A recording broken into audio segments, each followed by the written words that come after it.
Well, welcome back to our 20th anniversary podcast series at Avion Wealth, where we reflect on the relationships and stewardship that define our legacy.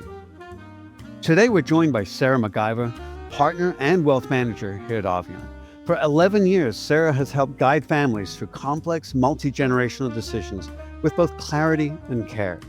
Her experience spans parents building foundations, adult children stepping into responsibility, and families navigating wealth with intention. Join us as Sarah shares how Avion supports families across generations and how those conversations shape the next 20 years. Welcome, Sarah.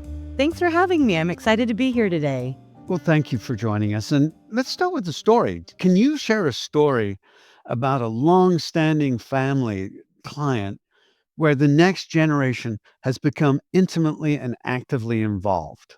There's quite a few to pull from, but I think one of my most interesting and favorites is a family that I was lucky enough to meet, over 10 years ago now.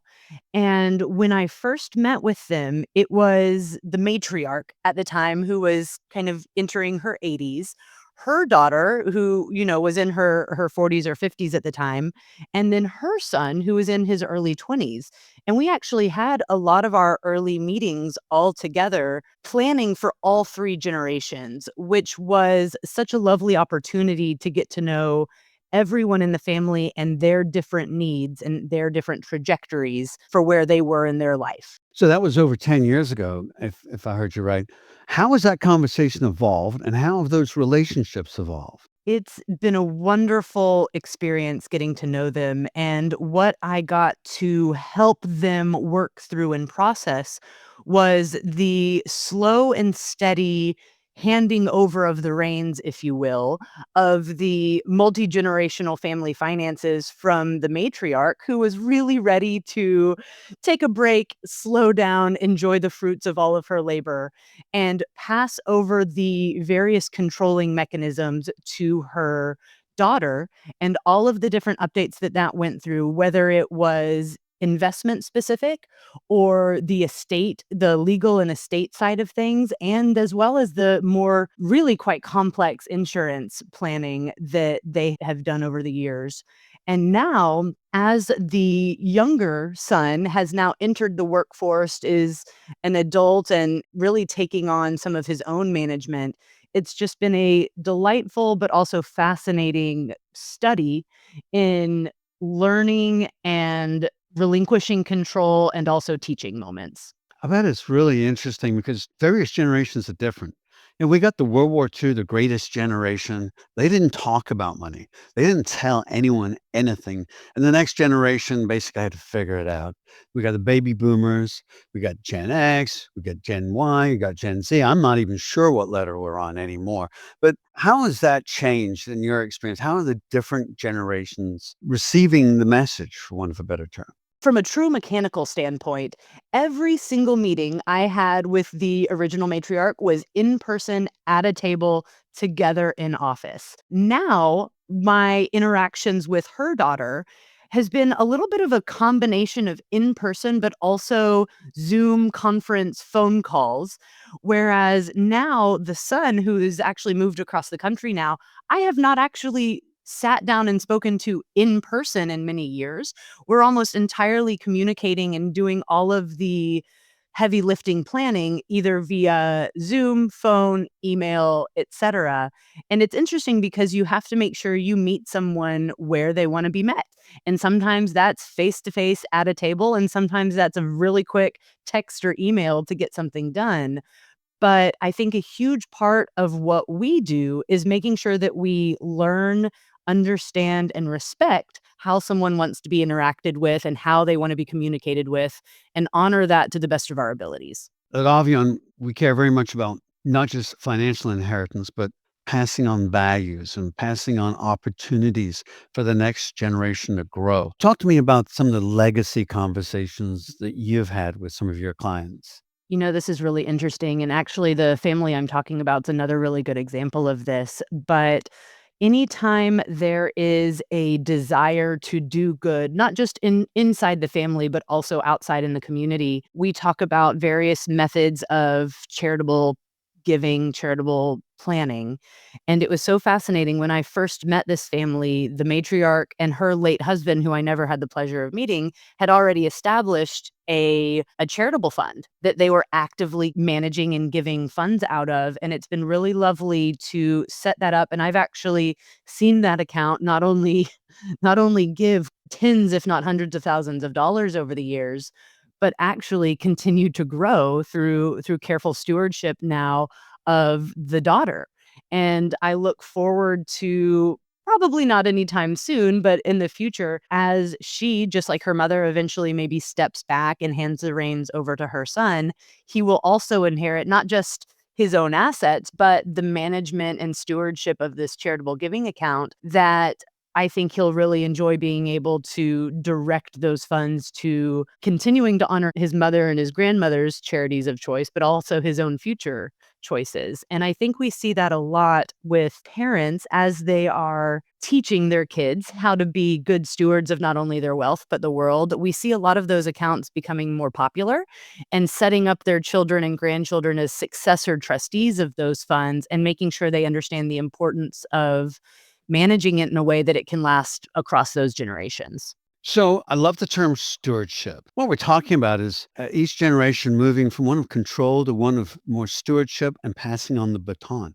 Have you seen resistance or challenges with that transition? Maybe even you see this with CEOs and business owners, this transition of control to stewardship and leadership and letting the next generation run, learn, and maybe even scrape their knees a little bit. It's a tough one.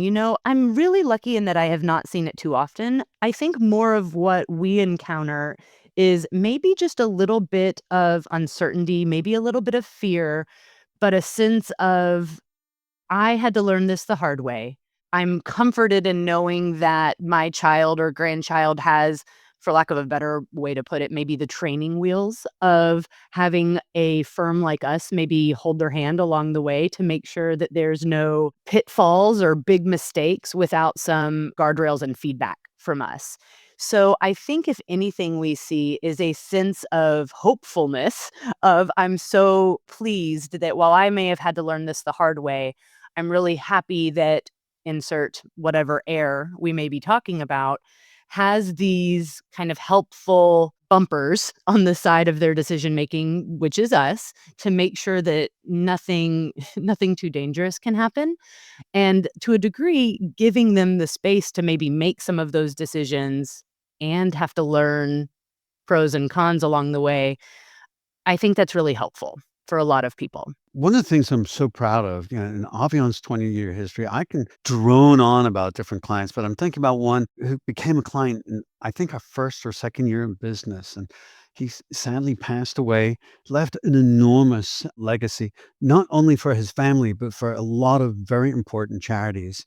And I've watched that family go and realize their dreams and goals.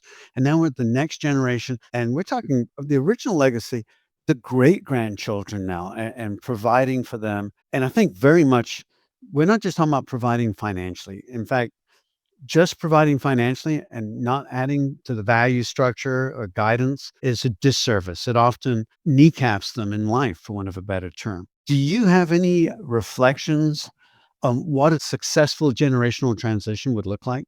Something else I've been very privileged to witness over the years, we have another family that we've worked very closely with where we were blessed to get to celebrate the matriarch's 99th birthday recently, which was such a cool experience to be part of. And we have a very close working relationship with all of her children. Now, some of their children. So we're at that adult grandchild level. But also, fascinatingly, we're now planning for education and college help for her great grandchildren. And that's been something that's been really important to all of the family members, making sure that they pass on the importance of, learning and growing and being able to support yourself in spite of this wonderful family dynamic, but knowing that you still need to be able to fly on your own, Yeah. quite frankly. But it's a quite the privilege to watch. Yeah, I know who you're talking about. They haven't kneecapped their kids. They have provided structure and values as well as a wonderful legacy, both for their family and the generations and for various very meaningful causes. And I'm very proud that you're a part of that and that you're helping them navigate through that. Now, times have changed. In 20 years since I started this business, when I started out, it was very much I'm taking care of my client, maybe their values and goals. And we've now become much more multi generational. How would you say the way we operate has changed in service of that multi generational legacy and family planning? You mentioned it earlier. Different generations think about and manage money differently. And I think something that we have worked really hard on is encouraging the flow of information back and forth rather than holding those cards really close to someone's chest and really their kids don't find out until they're processing estate. I think does a disservice to not only existing clients, but also their heirs if they have not been given the opportunity to ask their parents those questions and voice those kinds of concerns. Something that I'm really proud of is our introduction of some of our family planning meetings, meaning that there might be a conversation behind the scenes with, the primary client where we say, hey, they may want to bring their child in on some of those meetings to have some of those meaningful conversations. We're always very careful to make sure we know what we can and cannot disclose so we don't put our foot in our mouth with anything maybe unintentional, but that gives us a clear line of communication between the elder generation and the younger generation so that the elder generation can pass down their hopes and dreams and wisdom, where the younger generation can then question and understand the why behind that. Because if you're only learning the why, maybe in a will or a trust document, you might not get the nuance that mom and dad were hoping for. And so I think introducing those family planning meetings has been a true differentiator for a lot of people. And I'm really happy that we do that with more frequency. Yeah, I agree. We've evolved this. Family meetings are actually quite logistically challenging. Often, some of the next generation are different cities, different time zones, but that's our problem. That's not the family's problem. And I think you and the support team are fantastic at making it work. I just love the outcome. I'm very proud of being a part of creating so much value, not just for those families, but for the beneficiaries of their largesse. I would say first, thank you so much for your contribution. There's a reason you're a partner here at Avion, and I'm never cease to be grateful for your contribution to the clients and the team. As I look back over the last 20 years and look at everything that my team, like Sarah, have accomplished with intergenerational planning and making a difference, I would ask Sarah, are there any final thoughts or any inspiration that you would want to add to this conversation? It's something that I think I would just leave listeners with. We are living through one of the greatest wealth transfers, if not the greatest wealth transfer in history. And I think anyone would want to make sure that transfer happens safely, seamlessly, and with love and affection. And I think the more planning you do to get ready for that, rather than just letting it take someone by surprise, you can only come out ahead there. So I think it's just something that people should think about. And if it's not appropriate now, maybe it will be in a couple of years. Boy, I couldn't have said that better if I tried. And I would say to the clients and prospective clients, think about this. Are the next generations in your family prepared? And not just financially, but thoughtfully to be great stewards of everything that you have built. I'd invite you to look around the website. There's a little 20-year icon. We're very proud. We've got a lot of stories about our future and our past. And I would invite you to tune into the fourth episode where I'm going to be talking with another wealth manager, Megan Beauface. We're going to talk about aligning wealth with what truly matters to you. So without any further ado, thank you again for joining us today, and we're looking forward to seeing you at the next episode.